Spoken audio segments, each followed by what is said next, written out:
Well, when I was a teenager on the north side of Chicago going to Sullivan High School, I was young at one point, believe it or not, I did have a crush on my next guest, and a lot of teenage girls did, and he must have thought that was the goofiest thing of all time, because here he was playing a vampire in a soap opera called Dark Shadows, which became a cult favorite. He's here with us now, and he should be better known for his incredible stage acting, and he's doing a great one-man show tonight at Second City, in addition to being in Arsenic and Old Lace throughout this month. So let's welcome, if you will, Mr. Jonathan Frid. Welcome to the show.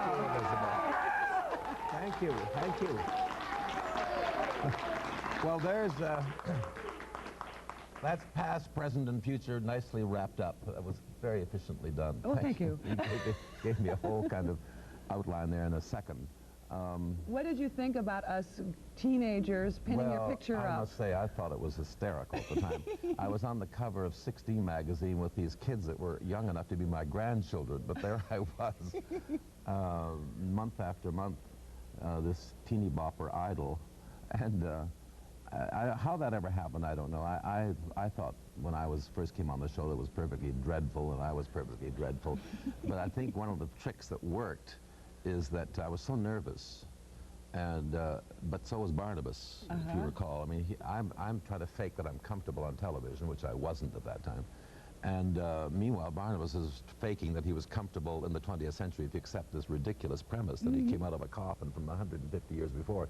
So I sort of caught on to that finally and realized, let's play it. Let's join forces with the character I'm playing, and the two of us together will go nervously through this show.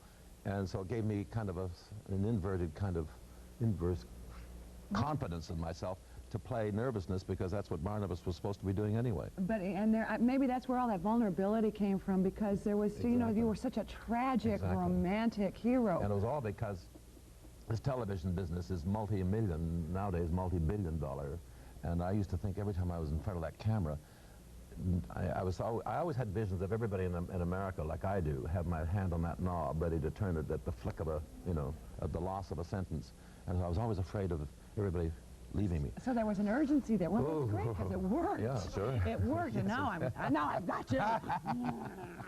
Let's keep this thing going, baby.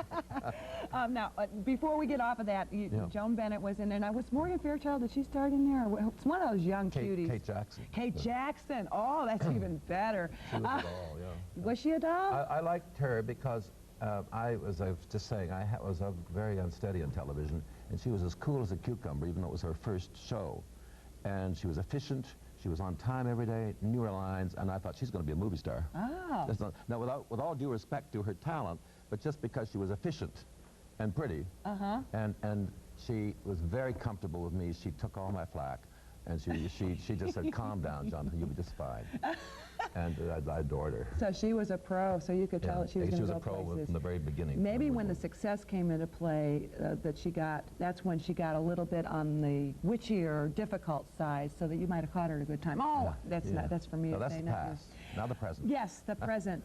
You are now, of course, appearing in Arsenic and Old Lace, we should mention, and that's at the Schubert Theater with Gene Stapleton.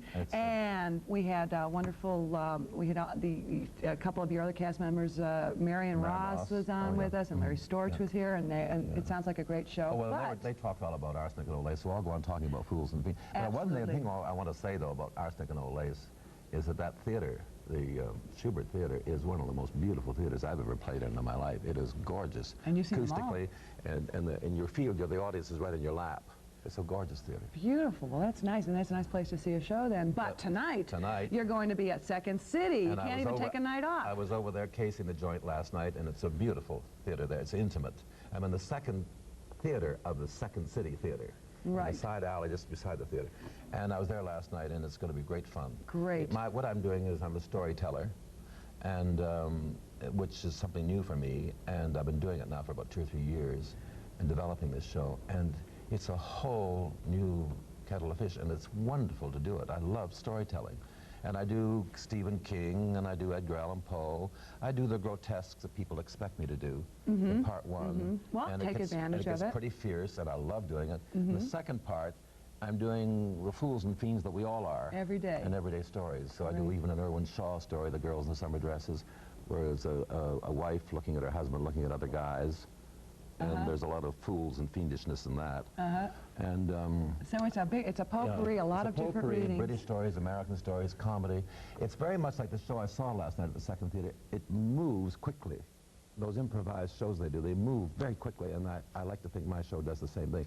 I have some Ogden Nash poetry thrown in, so there's a mixed bag of everything. And we're going to let everybody know exactly how they can go about seeing that. Now, we would like you to, because you're a great Shakespearean actor, if you could just do a little bit of Shakespeare for us. Now, there's no Shakespeare in the show tonight, but you'll give everybody a taste of what a great actor is just reading. The reason I'm going to do this is because I tell in my show that maybe one of these days I'll do Shakespeare's Fools and Fiends simply because there are no royalties to pay and it's cheaper. Yeah, but anyway, played Ogden Nash I didn't know when I came here this morning I was going to do this, so I asked somebody if they'd run around to the local bookstore and they came out. I hoped they'd come back with Richard III, but they didn't, and wore my glasses. Yeah, I love Richard III.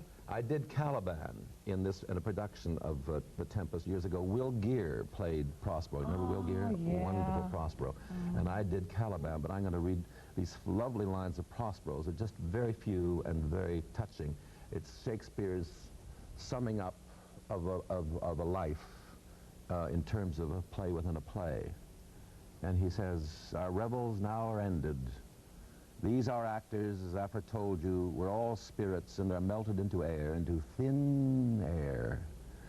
And like the baseless fabric of this vision, the cloud-capped towers, the gorgeous palaces, the solemn temples, the great globe itself, yea, all which inherit, shall dissolve, and like this insubstantial pageant faded, leave not a rack behind.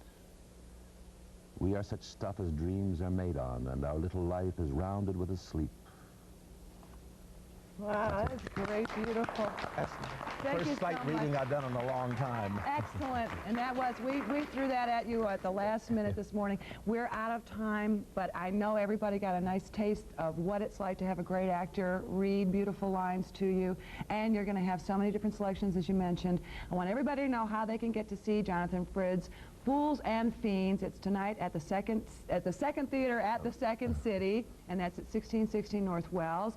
And the phone number, if you want to find out about ticket information, 743-6000. Tonight is the only night that you can see this at 8 o'clock tonight, and you might want to take the kids and teach them to use their imaginations and visualizing and not just watching TV. Thank you, Madame. Thank you so much for so nice of you to have me here. Thank you. It's a pleasure to have you. I wish we had more time, but we got to move along. This is a jam-packed show. Our next guest he's a fellow you read every week in Parade magazine from the Sun-Times, and we're going to leave you with that and wait to see who it is. What do the stars do behind closed doors? Find out next with James Brady's Hollywood Gossip on Just Between Us.